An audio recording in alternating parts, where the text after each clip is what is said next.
Sata Sunday, Sata Sunday.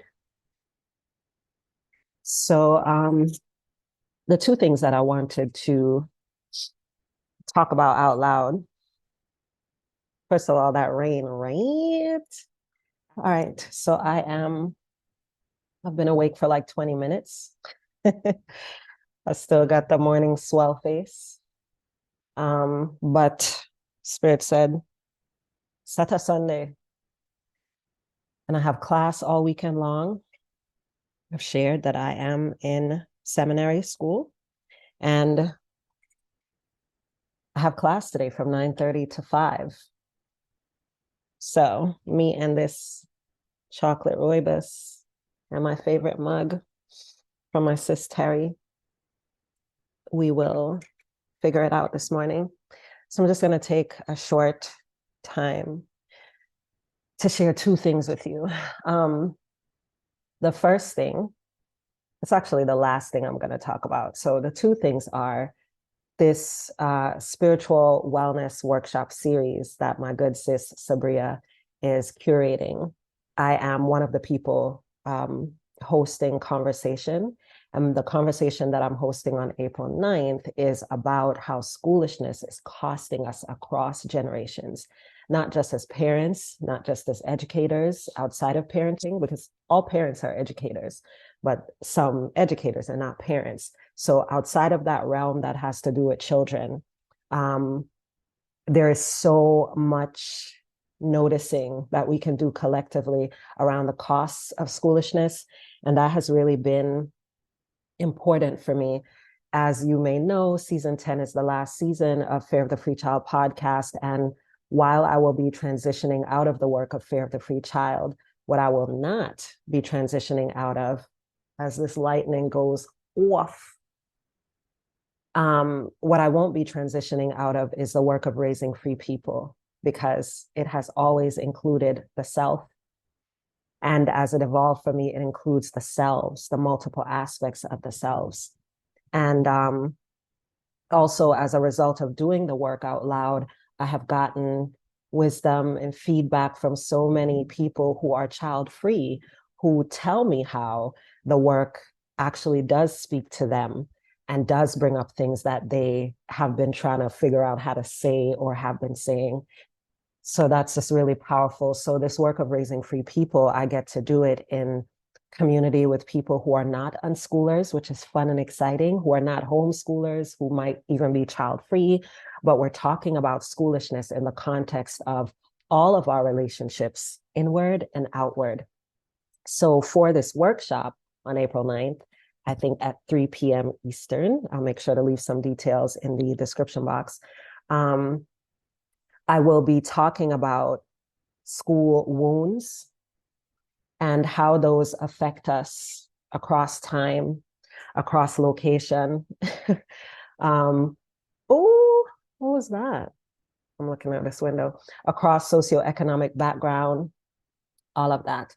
So it's 2 hours long, so we'll get to really go into it. So I'm going to do a little bit of storytelling. We might even do a little bit of role play, but we will definitely be talking about school wounds, naming those, giving people space to talk a little bit about those.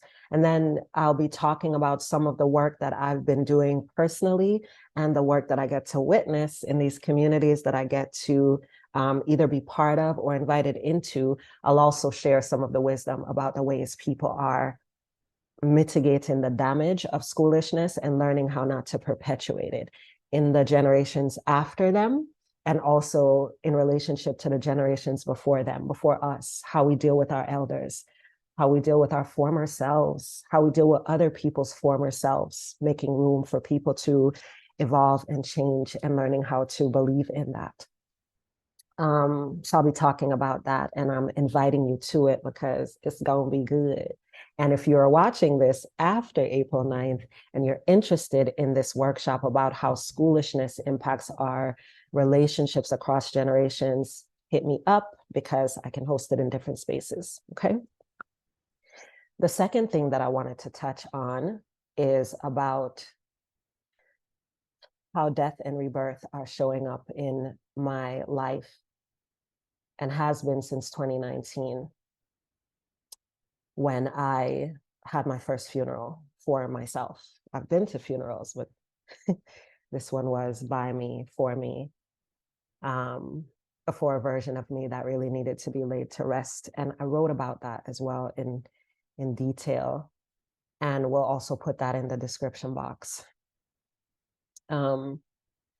So what I will do is share a snippet of a conversation that I had with Naz, formerly known as Fatima, who's just like, we're each other's riders. She's also our operations manager at Raising Free People Network. And, we've just been talking about it. She has experienced a level of loss, a tremendous level of loss. Her grandmother, who she was very close to and was her caretaker, a caregiver, prefer that term. She was her grandmother's caregiver, and her grandmother transitioned very recently. And I have been working with folks since sharing about my own funeral. I've been working with other people who also need to do death work for what my brain has been processing as little d deaths, as opposed to big D death. What Nas experienced recently was a big D death. A human that she's in relationship with has transitioned, so she's learning how to be in a different type of relationship with that human. Then there's the little d deaths, like a relationship, something that isn't about a person's transition to a non-physical realm, but is about creating a distance. So a breakup, graduation, or quitting school, quitting anything, actually, a loss of a friendship, a big change in appearance for various reasons, whether it's through illness or through self-reclamation, all these different types of little d deaths, losses that we do not have practices for. For me, one of the little d deaths is fear of the free child. When I shared earlier this year that I was moving away from a focus on unschooling organizing, I got a lot of feedback that alerted me to the sense of little d death that a lot of people were going through as a result of hearing that, because the podcast has been such a companion for so many of us. And then the book, which is really about the podcast, that has also been such a companion. That is the term that people even use. One woman said to me that the book has been a partner for herself and her husband on their journey to unschooling and unlearning certain things with their son, which just gives me the goosebumps. So the little d death for things like that, things that end, reading a book, a good book, which can bring you into such a different world, and then the book ends. These are little d deaths, and some of them can be like surface level, and others like a breakup or a move, a migration from somewhere for urgent reasons and to somewhere else that is new. Those are deaths. And so season 10 will really dive into these premises of death, and that we can learn to develop skills and rituals and healing work around these little deaths that we experience. Because one of the costs of not having ritual and rites and processes and skills around these little d deaths is that the grief from that death doesn't get processed.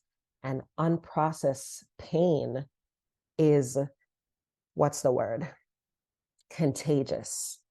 When you have not had a level of time and space to process your grief, not necessarily to recover from it. I don't even know, for me, when I experience grief, I don't know if that shit is recoverable from. I just learned to be with it in less dangerous ways. You tell me if it's different for you. I would love to know.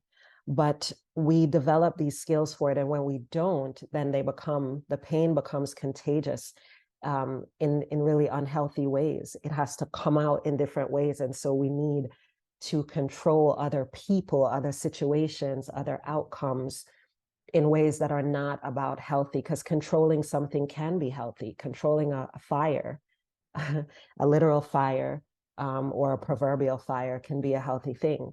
And then other times our efforts to control something is the motherfucking problem.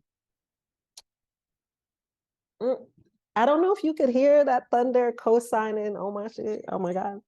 Um, anyway, so that's what season 10 will be about. And I'm gonna play this clip of it's probably like, I don't know, 3 minutes long of a conversation that Naz and I had last week about death and how that's showing up. And that's it. Spirit said, share these things. Sata Sunday is typically just for my Make It Happen family, but this one apparently needed to be public. So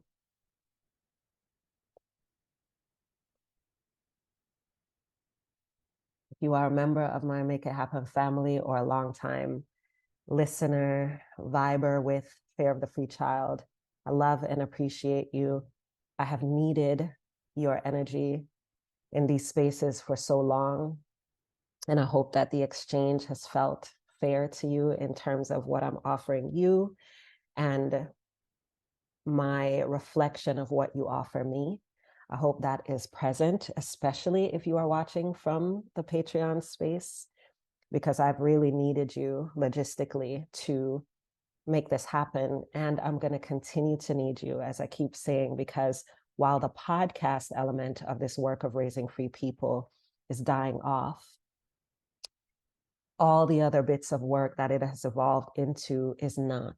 So what I'm doing now, as I moved from super schoolish to more sovereign and less schoolish, to now savorist, which is the least schoolish, because it really is about the integration of these unschooling skills and practices into my everyday, every moment life, to the point where the label of unschooling doesn't apply in the same way for this stage of my journey, because it's just my liberty. It is integrated, embodied, and I gotta honor that so that I can share and live and feel and connect from the space of integration and not from the space of seeking or something missing, like I did in 2016 when you first heard me, angry as fuck.